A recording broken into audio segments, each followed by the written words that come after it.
নমস্কার বন্ধুরা, আমি আজকে আবার একটি টিফিন রেসিপি নিয়ে আপনাদের সামনে হাজির হয়ে গেলাম। হেলদি এবং দারুণই টেস্টি এই টিফিন রেসিপিটি খুব সহজেই তৈরি করে ফেলতে পারবেন। সকাল বা সন্ধ্যার টিফিন হিসাবে বানিয়ে ফেলতে পারবেন। আসুন তাহলে শুরু করি আজকের রেসিপি। তার জন্য দেখুন একটি বড় সাইজ আলু খোসা ছাড়িয়ে গ্রেট করে নিয়েছি, আর এদিকে নিয়ে নিয়েছি এক বাটি চিড়ে। চিড়েটা প্রথমে একটি মিক্সিং বোলের মধ্যে দিয়ে একটু গুঁড়ো করে নেব। দেখুন গুঁড়োটা ঠিক এই রকম হয়েছে, খুব মিহি গুঁড়ো করার প্রয়োজন নেই, জাস্ট একবার ঘুরিয়ে নিলেই হবে। তারপর এদিকে গ্যাসের মধ্যে একটা কড়া বসিয়ে দিলাম, আর ওই বাটিরই মাপ করে এখানে দিয়ে দিচ্ছি 1.5 বাটি মতো জল। জলটা হালকা গরম হয়ে গেলে এখানে একে একে উপকরণগুলি আমি অ্যাড করে দিচ্ছি। এখানে প্রথমেই দিয়ে দিচ্ছি 1/2 চামচ লবণ। আমি যে পরিমাণ মতন আলু আর চিড়ে নিয়েছি সেই পরিমাণ বুঝে এখানে 1/2 চামচ লবণ দিয়ে দিলাম, আর দিয়ে দিচ্ছি 1/2 চামচ গোটা জিরে, আর এখানে দিয়ে দেব 1 চামচ কাঁচা লঙ্কা কুচি। এই কাঁচা লঙ্কা কুচিটা দেওয়ার কারণে টিফিনগুলি যখন খাওয়া হবে লঙ্কাটা মুখে পড়লে কিন্তু খেতে খুবই ভালো লাগবে। আর দিয়ে দিচ্ছি বেশ কিছুটা পরিমাণে ধনিয়া পাতা।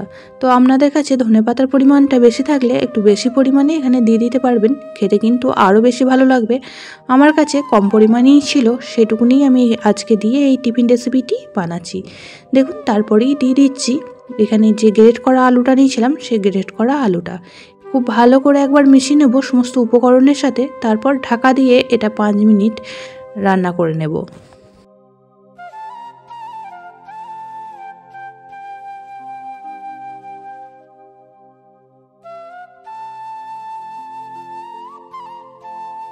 পাঁচ মিনিট পর ফিরে আসলাম, আবারও একবার খুব ভালো করে নাড়াচাড়া করে দিচ্ছি। এবার দেখে নেব আলুটা সিদ্ধ হয়েছে নাকি।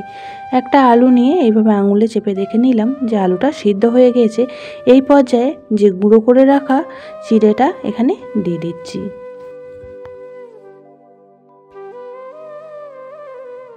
তার সাথেই এখানে দিয়ে দিচ্ছি ছোটো বাটির 1 বাটি সুজি। সুজিটা দেওয়ার কারণে এই টিফিন রেসিপিটি আরও বেশি খেতে ভালো লাগবে। সমস্ত উপকরণ আলুটার সাথে খুব ভালো করে মিশিয়ে নিচ্ছি, আর এই পর্যায়ে গ্যাসের ফ্লেমটা কিন্তু একদমই লোতে রেখে দিয়েছি যাতে নিচে থেকে না লেগে যায়। এবার খুব ভালো করে মিশিয়ে নেব, যতক্ষণ না কড়াই ছেড়ে উঠে আসে ততক্ষণ পর্যন্ত কিন্তু এইভাবে মিশিয়ে যেতে হবে। তাতে করে আলুটার সঙ্গে সুজি আর যে চিড়ের গুঁড়োটা খুব ভালোভাবে মিশে যাবে। পুরনো বন্ধুরা পাশে থাকার জন্য অনেক অনেক ভালোবাসা। নতুন বন্ধুরা যারা চ্যানেলে ভিজিট করছেন, চ্যানেলটি এখনও পর্যন্ত সাবস্ক্রাইব করেনি, তাদের কাছে অনুরোধ রইল চ্যানেলটি সাবস্ক্রাইব করে পাশের বেল আইকনটি অল করে দেবেন। তাহলে আমি যখনই কোনো ভিডিও দেব নোটিফিকেশন সবার আগে আপনাদের কাছে পৌঁছে যাবে। কথা বলতে বলতে এদিকে ডোটাও সম্পূর্ণ রেডি হয়ে গেছে আর কড়াই ছেড়ে উঠে আসছে। এই পর্যায়ে গ্যাসের ফ্লেমটা অফ করে দেব, আর এটা ঢেকে রেখে দেব 5 মিনিটের জন্য।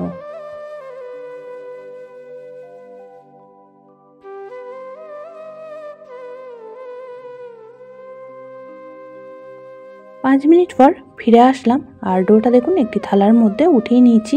এবার এই গরম থাকা অবস্থাতেই হাতে করে খুব ভালোভাবে মেখে নিতে হবে। ডোটা বেশ কিছুক্ষণ সময় ধরে মেখে নিলাম। এবার হাতের মধ্যে নিয়ে নিয়েছি একটু তেল।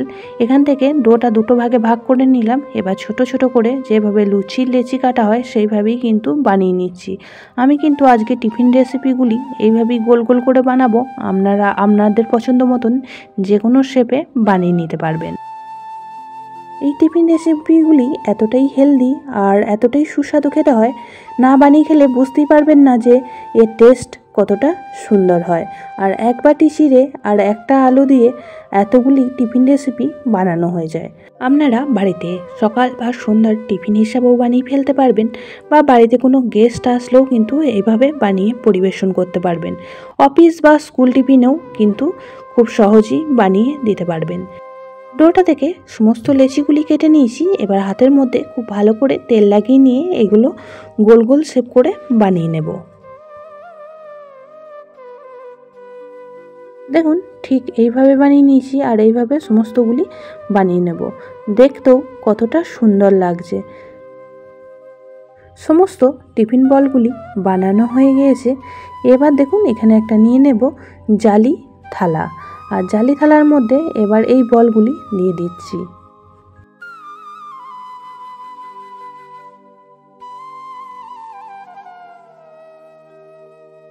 জালি থালার মধ্যে সমস্ত বলগুলি দিয়ে দিলাম আর এদিকে গ্যাসের মধ্যে একটা কড়াতে 1 গ্লাস জল গরম করতে দিয়ে দিয়েছিলাম। জলটাও গরম হয়ে গিয়েছে। এবার জালি থালাটা দেখুন কড়াইয়ের ওপরে বসিয়ে দিলাম আর একটা ঢাকনা দিয়ে ঢেকে দিলাম। এটা 5 মিনিট এইভাবেই স্টিম করে নেব। 5 মিনিট পর ফিরে আসলাম আর ঢাকাটা খুলে দেখে নিচ্ছি কতটা সুন্দরভাবে বলগুলি রেডি হয়ে গিয়েছে। আপনারা এই টিফিন রেসিপিটি এইভাবেও কিন্তু যে কোনো চাটনির সাথে পরিবেশন করতে পারেন। আমি কিন্তু আজকে এই বলগুলি আবারও একটু ফ্রাই করে নেব, তারপর পরিবেশন করব। তার জন্য এখানে কড়াতে দিয়ে দিলাম 1 চামচ মতন সাদা তেল আর ওপর থেকে দিয়ে দেব 1/2 চামচ কাশ্মীরি লঙ্কার গুঁড়ো, যাতে বলগুলির কালারটা হালকা চেঞ্জ হয়ে যায় আর দেখতেও খুব সুন্দর লাগে।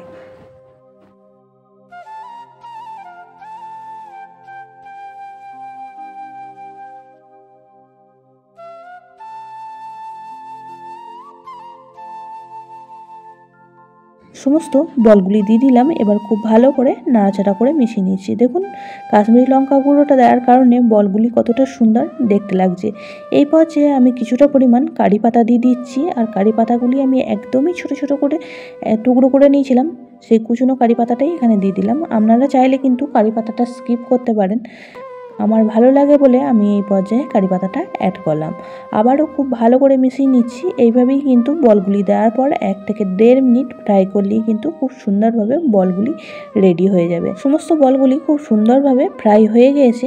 এবার গ্যাসের ফ্লেমটা অফ করে দিয়ে একটি প্লেটের মধ্যে পরিবেশন করে দিলাম। আজকের রেসিপি কেমন লাগলো অবশ্যই কমেন্ট বক্সে জানাবেন। বেশি ভালো লেগে থাকলে একটি শেয়ার করে দেওয়ার অনুরোধ রইল। সবাই খুব ভালো থাকবেন, সুস্থ থাকবেন। আবারও দেখা হচ্ছে অন্য কোনো ব্লগ বা রেসিপির সাথে। ততক্ষণের জন্য সবাইকে টাটা।